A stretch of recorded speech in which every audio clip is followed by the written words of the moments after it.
अस्सलाम वालेकुम। हारिस बिनते फातिमा ऑल्टिज्म लाहौर से माओ का जो है एक प्यारा तोहफा जो गुजरांवाले से एक प्यारे बेटे ने जो है इन माओ के लिए हर ईद पे जो है उस प्यारे जानवर को पालते हैं और इन माओ के लिए यहाँ पे जो है वो लाहौर में भेजते हैं। ले जी, तो हम लोग जो है गुजरांवाले की तरफ रवाना हैं इन माओ के लिए तोहफा लेने ईद का। गुजरांवाला पहुंच चुके हुए हैं माशाल्लाह।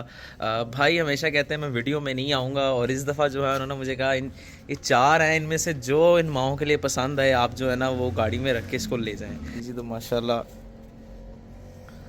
बहुत ही प्यारे प्यारे और इन्होंने छोटे बच्चे लेके पाले हुए हैं। और ले जी, तो ये जो है माशाल्लाह निकाला है इन माओं के लिए। लेके चलते हैं माओं की खुशियाँ गुजरांवाले शहर से और ढेरों दुआएं जो है भाई और उनके घर वालों के लिए जो है वो समेटते हैं। माओं का प्यारा तोहफा जो है गुजरांवाले से यहाँ लाहौर बिनते फातिमा ऑल्टिज्म लाहौर में पहुँच चुका हुआ है। माशाल्लाह बहुत ही प्यारा है।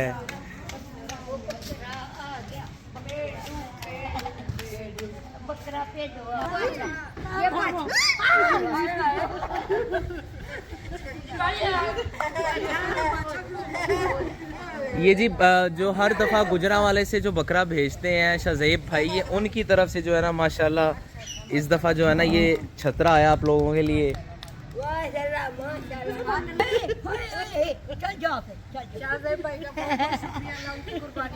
आमीन आमीन। ले जी ढेरों दुआएं हैं सब माओं की।